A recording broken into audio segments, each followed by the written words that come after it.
A light magnitude 3.4 earthquake occurred in the Philippine Sea near Samar Island, Philippines, late in the evening of Sunday, June 29, 2025 at 10:14 p.m. local time. Asia, Manila GMT +8.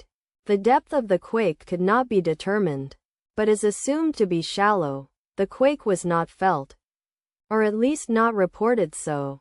First to report, EMSC after 14 minutes. The earthquake occurred 21 minutes after a magnitude 3.9 earthquake had hit on Sunday, June 29, 2025, at 9:53 p.m. local time. Asia, Manila GMT +8.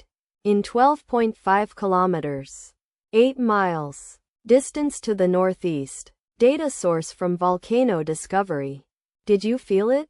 Let us pray. May the earthquake that occurred not affect our brothers and sisters there.